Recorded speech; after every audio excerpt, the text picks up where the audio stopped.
창세기 1장 1절 같이 읽겠습니다. 태초에 하나님이 천지를 창조하시니라.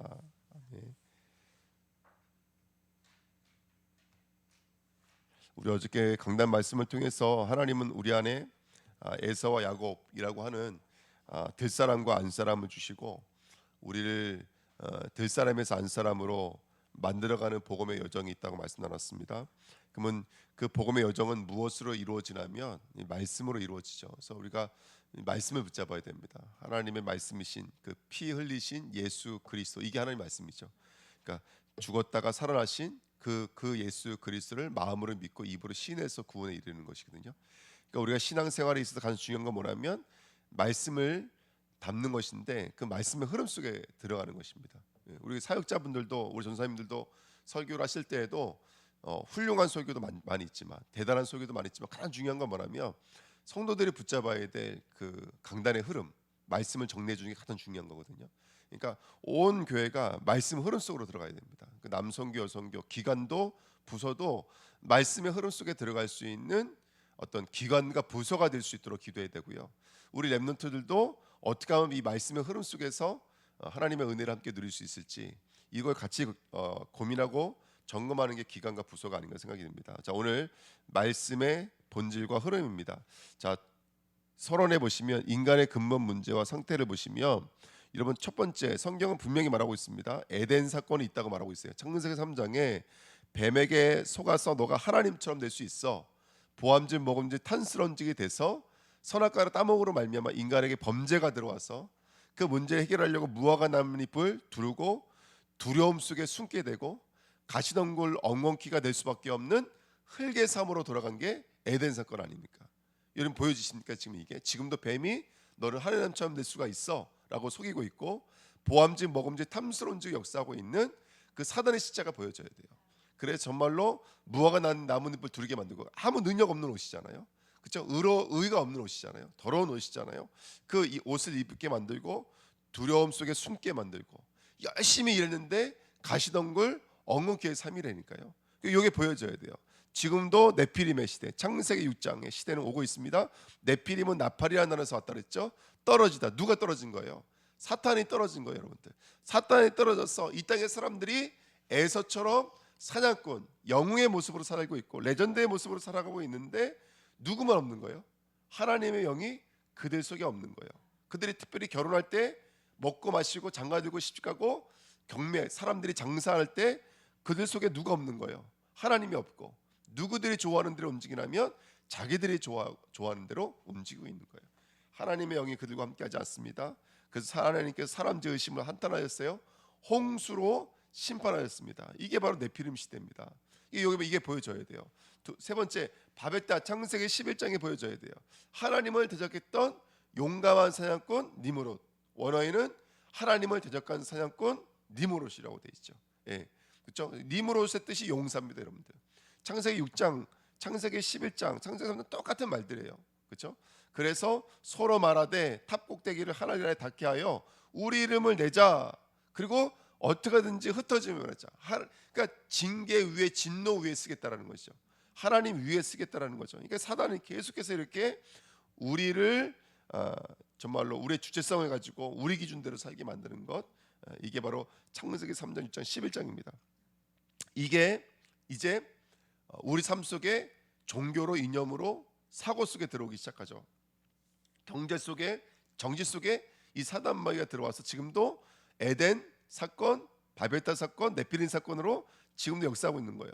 그래서 사도 바울이 복음을 증거하는데 사도행전 13장에 가보니까 여기 누가 있어요? 마술사 엘루마가 누구로 믿지 못하게 한다 그랬어요? 총독으로 믿지 못하게 한다 그랬어요. 그러니까 구브로에 있는 이 총독이 믿고자 하는데 이 마술사 엘루마가 믿지 못하게 혼미케 만들고 있는 거예요. 그래서 예수 그리스도 이름으로 귀신이 떠나가면서 이 사람이 맹인이 되고 어둠이 찾아오게 되죠. 이런 이야기. 그 다음에 사도행전 16장에도 주인에게 뭘 줘요? 큰 어떤 유익을 갖다 주는 여종이 있잖아요. 그 귀신을 쫓아내니까 이 일 때문에 바울팀이 감옥에 가서 또 다른 전도 역사를 누리게 되죠. 자, 현장에는 항상 이렇게 하나님의 사람들을 붙잡고 있는 사단 마귀가 분명하게, 여러분 정치 속에, 경제 속에, 그렇죠? 예수를 믿지 못하게 만들도록 지금도 침투해서 역사하고 있다는 것을 볼 수가 있습니다. 또 사도행전 19장에 보니까요, 에베소에 있는 두란노에 보니까 완전 사람들이 우상 숭배하고 있는 거예요. 그래서 마술을 행하는 사람들이 막 돌아오고 아담의 신상을 만드는 사람들이 뭐죠? 은 5만이나 되는 그 마수책을 태우니까 이게 소란이 나기 시작했던 거예요. 그래서 여러분들 사도행전 14장 19장에 보니까 정치 속에, 경제 속에, 문화 속에, 또 그들의 삶 속에 뭐가 다 장악되어 있는 것이죠. 귀신의 세력들이 다 장악되어져 있는 거예요. 생각과 마음을 완전히 사로잡고 있는 것이죠. 자, 그래서 일곱 번째, 그래서 어떻게 되고 있는 거죠? 요한복음 8장 44절, 너희는 너희 아비 마귀에서 났으니 그는 진리가 없고 거짓말쟁이 있고 살인자라 그랬어요. 완전히 운명에 잡혀 있는 것이죠. 내 마음 내 뜻대로 안 돼요. 네. 진리에 설 수가 없어요. 거짓말하게 되고 살인할 수밖에 없는 게 바로 인간의 운명인 거예요. 너는 살인하지 마, 간음하지 마 이렇게 말했고, 하나님 외에 다른 신을 신을 섬기지 마, 우상을 만들지 마. 그래서 계속 우상화 만들어가요. 우상화 만들어가고 다른 신을 섬길 수밖에 없어요. 이게 바로 인간에게 찾아와 있는 영적인 운명들입니다. 영적인 운명들. 그러니까 어떤 문제가 오죠? 영적인 문제가 와요. 우상을 숭배해요. 예. 그 다음에 정신 문제, 수고하고 무거운 짐을 그 온 마음에 끌어안고 살고 있는 것이죠. 육신 문제, 그게 이제 삶으로 나타나기 시작하는 것이죠. 예. 그 다음에 죽음의 문제, 내세 문제, 늘 미래에 대한 두려움, 그렇죠? 우리는 미래에 대한 뭘 갖고 사는 거예요?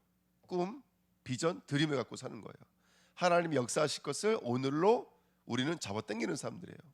근데 이 사람들은 미래가 없어요. 그러니까 늘 걱정, 불안, 두려움 속에 살 수밖에 없겠죠. 거다 문제는 뭐냐면 나의 영적인 상태가 그대로 후대에게 전가되어져요. 예, 그러니까 이게 얼마나 참 무서운 이야기고 얼마나 참 우리를 아프게 하는 이야기인지 몰라요. 예, 우리 영적인 상태라는 사실을 우리가 놓치지 말아야 됩니다. 그래서 우리가 말씀의 본질이신 뭘 붙잡아야 될까? 1번에 예수 그리스도가 오늘 점검해 보셔야 돼요. 내가 정말로 이 말씀을 통해서 예수 그리스도를 해답과 진리와 생명으로 가지고 있는지 물어보셔야 돼요. 자, 다시 한 번 더요. 정말로 말씀의 본질이신 예수 그리스도가 내게 해답과 진리와 생명으로 와 있는지를 물어봐야 될 줄 믿습니다. 말씀의 약속이 뭐였어요? 창문세기 3장 15절. 여자의 후손을 보내서 누구의 머리를 박살내실 것이다? 바로 사단의 머리를 박살내실 것이다. 출애굽 3장 18절. 정말로 희생 제사를 통해서 우리를 어디서 끄집어내실 것이다? 애굽에서 끄집어내실 것이다. 그래서 우리는 희생 제사의 삶을 살아야 되는 거예요. 제사장 되시는 그리스도를 바라보는 삶이 되어야 되는 거예요. 왕권을 가지신 그리스도를 바라보는 삶이 되는 거예요. 이사야 7장 14절에 임마누엘, 우리와 함께 하시는 예수 그리스도를 바라보시는 삶이 되는 거예요. 이게 말씀의 언약인 거예요. 모든 말씀은 선지자 제사장 왕이신 그 그리스도를 우리에게 말씀하고 계시는 거예요. 어저께도 에서의 문제가 뭐예요? 하나님의 영이 그에게 떠나 있는 거예요. 기운이 없는 거예요. 왜요? 사단 마귀가 에서의 삶을 완전히 붙잡고 있는 거예요. 보암직, 모금직, 탐스러운직으로 완전히 붙잡아서 그의 삶이 안사람이 아니라 어떻게 되는 거예요?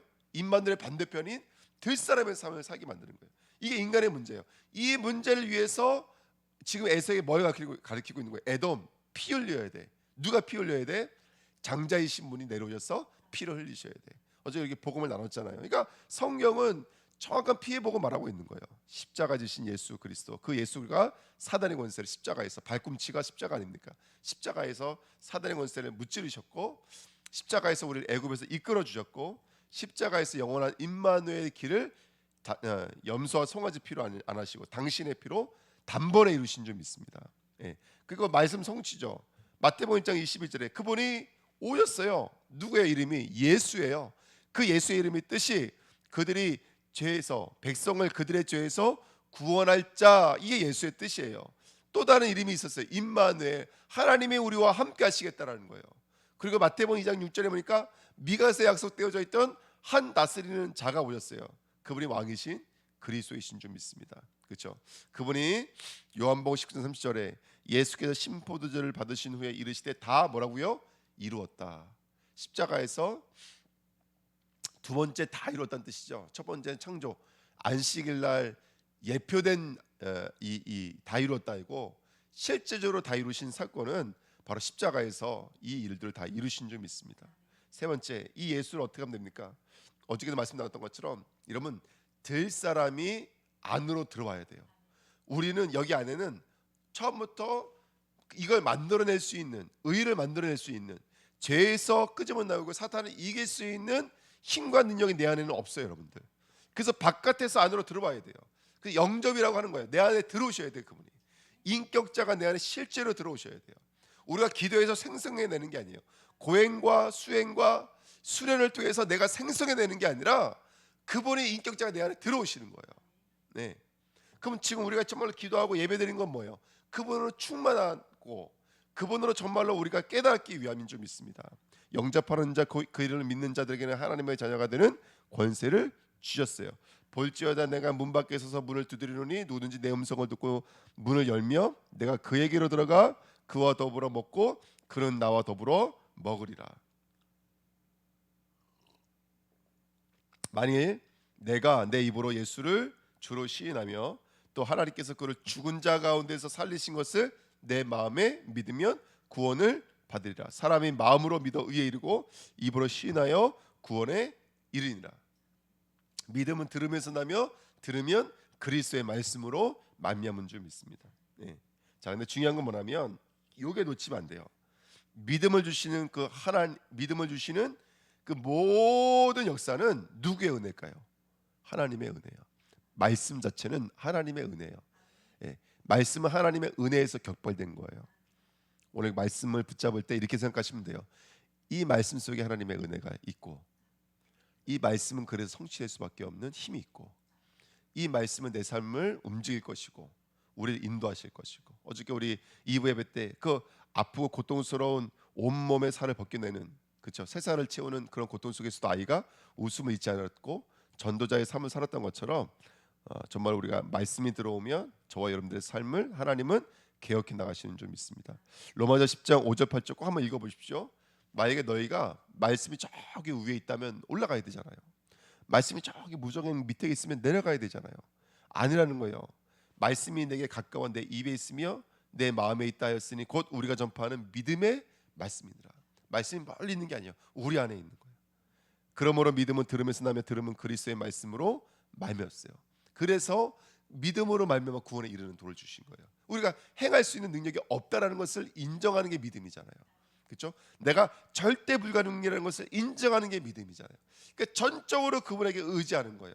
온갖 좋은 은사와 온전한 선물이 다 위로부터 빛들의 아버지께로부터 내려오나니 그는 변함도 없으시고 회전하는 그림자도 없으시니라. 그가 그 피조물 중에 우리로 한 천열매가 되게 하시려고 자기의 뜻을 따라 진리의 말씀으로 우리를 낳으셨느니라.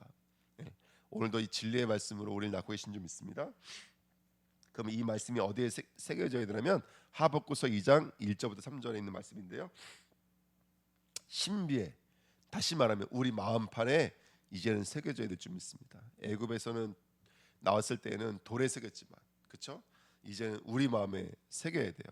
그래서 우리 마음에 새겨진 말씀으로 승리했으면 좋겠습니다. 그래서 2번 보십시오. 말씀과 재창조예요. 말씀이 흘러야 돼요. 그래서 항상 샤마임 하늘에 있는 진리의 말씀이 흘러와야 돼요. 우리에게 없다니까요. 우리에게는 그 말씀이 없다니까요. 말씀이 바깥에서 안쪽으로 흘러와야 돼요. 신명기 32장에 보면은 1절 2절에 내 교훈은 비처럼 내리고 내 말은 이슬처럼 맺히나니 연한 풀 위에 가는 비 같고 채소 위에 단비 같도다. 예레미야 31장에도 그 심령 여호와의 복 곧 곡식과 새 포도주와 기름과 어린 양의 떼와 소 떼를 얻고 크게 기뻐하리라. 그 심령은 하나님께서 속량하신 그 심령은 물된 동상 같겠고 다시는 근심이 없으리로다 할지어다 이렇게 성경했어요. 우리 심령에 물된 동산이 돼야 돼요. 물이 흘러 들어왔으니까 물된 동산이 돼요. 물로 채워져야 돼요. 물로 채워져야지만이 나를 넘어설 수가 있는 거예요. 에스겔 47장 1절 12절 물이 어디서부터 흘러요? 성전 앞면인 동쪽을 향하였는데 그 문지방 밑에서 물이 나와 쭉 흘러서 그 물이 성소를 통하여 나옴이라 이렇게 써 있어요. 네. 물이 흘러가는 것마다 다 치유가 되어지고 생물들이 자라고 열매를 맺는 것처럼 저와 여러분들이 오늘도 이 진리 속에 있는 줄 믿습니다. 그래서 우리의 심령이 물을 갖고 물이 흘러가는 10년 됐으면 좋겠습니다. 여러분 고린도후서 5장 17절에 이전 것은 지나갔으니 보라 새 것입니다. 말씀은 우리를 재창조해요. 신명기 30장 19절에 내가 오늘 하늘과 땅을 불러 너에게 증거를 삼노라. 내가 생명과 사망과 복과 저주를 내 앞에 두었은즉 너와 내 자손이 살기 위하여 생명을 택하고. 늘 말씀드렸죠. 복이라는 단어 안에 저주라는 단어가 같이 있잖아요. 우리 앞에 하나님은 복도 주셨지 뭐도 앞에 펼쳐 놓으신 거예요. 저주도 펼쳐 놓으신 거예요. 근데 이거를 경작하는 삶이 뭐냐면 하늘과 땅을 불러 너에게 증거를 삼노라 이렇게 말해요. 그걸 통해서 경작하며 지키는 방법이 하나님의 말씀을 갖는 거예요. 그 말씀을 통해서 우리는 이 우주 만물을 전복해 나가는 거예요. 여러분 문제가 있다 그러면 놀라지 마시고, 즐거움이 있다 그러면 풀어질 게 아니고, 문제 속에서도 즐거움 속에도 우리는 하나님의 말씀을 가져야 될 줄 믿습니다. 그래서 히브리서 4장 12절 13절에 하나님의 말씀은 살아있고 활력이 있어 좌우의 날선 어떤 것보다 예리하여 혼, 영, 관절, 고수를 찔러 쪼개까지 하며 또 마음의 생각과 뜻을 판단하시나니 지은 것이 하나도 그 앞에 나타나지 않음이 없고 우리의 걸산을 받으실 이의 눈앞에 만물이 뭐라고요? 벌거벗은 것 같이 드러난다고 성경에 써 있어요. 그러므로 우리는 긍휼하심을 받을 때를 따라 돕는 은혜를 얻기 위하여 날마다 어디 앞에 나가야 돼요? 은혜의 보좌 앞에 담대히 나가야 될 줄 믿습니다. 이게 우리가 살아가는 방법이에요. 말씀 앞에 쓰셔야 됩니다. 말씀 앞에 쓰셔야 돼요. 요한복음 1장 1절부터 5절에 보니까 예수 그리스도는 말씀이셨어요. 하나님이셨어요. 빛이에요. 생명이에요. 그래서 이 말씀의 흐름 속에 저와 여러분들이 있을 때야 비로소 성도는 성도되는 줄 믿습니다. 세 번째 말씀의 축복이에요. 말씀은 곧 하나님의 뜻이잖아요. 곧 성취잖아요. 곧 형통이잖아요. 곧 열매라고요, 여러분들. 그래서 말씀은 이루어진 줄 믿습니다. 이사야서 55장 8절 9절에도 이는 내 생각이 너희 생각과 다르며 내 길은 너희의 길과 다름이라 여호와의 말씀이니라. 이는 하늘이 땅보다 높음 같이 내 길은 너희의 길보다 높으며 내 생각은 너희 생각보다 높음이라. 아멘. 여러분 이 땅의 생각, 우리의 생각은 한계, nobody, nothing, 절대 불가능해요. 이거 인정하셔야 됩니다. 하지만 하나님은요 한계가 없으세요. 이사야 55장 11절 내 입에 나가는 말도 이와 같이 헛되이 내게로 돌아오지 아니하고 나의 기뻐하는 뜻을 이루며 내가 보낸 일의 형통함이니라. 아멘. 데살로니가전서 2장 13절 이러므로 우리가 하나님께 끊임없이 감사함은 너희가 우리에게 들은 바 하나님의 말씀을 받을 때 사람의 말로 받지 아니하고 하나님의 말씀으로 받음이니 진실로 그러하도다. 이 말씀이 또한 너희 믿는 자 가운데서 역사하느니라. 아멘. 여러분 강단에서는 그 강단을 움직이는 건 하나님이시잖아요. 목사가 아니잖아요. 그러니까 말씀을 들을 때마다 어떤 말씀을 받아야 돼요? 하나님의 말씀으로 받아야지 그 말씀의 축복이 그 뜻과 성취와 혈통과 열매의 축복이 온전히 임하게 될 줄 믿습니다. 말씀을 듣지 못하게 만드는 흑암의 권세를 무찔러야 돼요. 그 사단입니다. 그거는 히브리서 11장 3절에 믿음으로 모든 세계가 하나님의 말씀으로 지어진 줄을 우리가 아나니 보이는 것은 나타난 것으로 말미암아 된 것이 아닌 줄 믿습니다. 결론 말씀의 제자가 되셔야. 첫 번째 말씀으로 호흡하셔야 돼요. 숨을 내쉬사 이르실 때 성령을 받으라. 말씀으로 호흡하십시오. 그 다음에 말씀의 제어 장치가 필요해요. 제자들이 이 말씀 너무 어렵도다. 그랬더니 이 말씀이 너에게 걸림이 되느냐? 때로는 하나님의 말씀이 우리에게 걸림을 주세요. 우리를 제어 장치를 만드세요. 이렇게 하나님께서 우리를 내 생각과 우리가 반대되어지는 것들 이렇게 하나님께서 계속 우리에게 너의 뜻이 아닌 우리의 뜻이 아닌 하나님의 뜻으로 움직일 수 있도록 제어를 주세요. 세 번째 말씀 중심이 되어야 돼요. 야고보서 1장 19절에 성내기도 더디하고 뭐는 속히하고 듣는 것은 속히하고 그렇죠? 그다음에 온유함으로 말씀을 받고 그 말씀은 실제로 우리를 변화시킨다고요. 그다음에 22절에 들여다보는 자는 성취되어지는 자예요. 그다음에 네 번째 말씀은 승리하는 줄 믿습니다.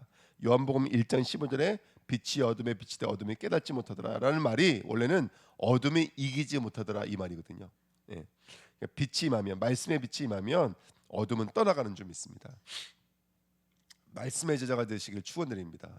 안에 바깥에서 안으로 들어오셔야 돼요. 그래야지 우리가 안 사람이 되어지고 믿음의 사람이 되어지고 성도들의 삶은 이 말씀을 어떻게 붙잡고 있느냐가 사실은 모든 것인 줄 믿습니다.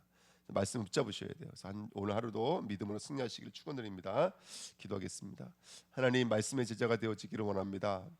말씀의 흐름이 우리 안에 물된 동산으로 깊이 심령에 뿌리 내리고 하나님 나라를 이루기를 원합니다.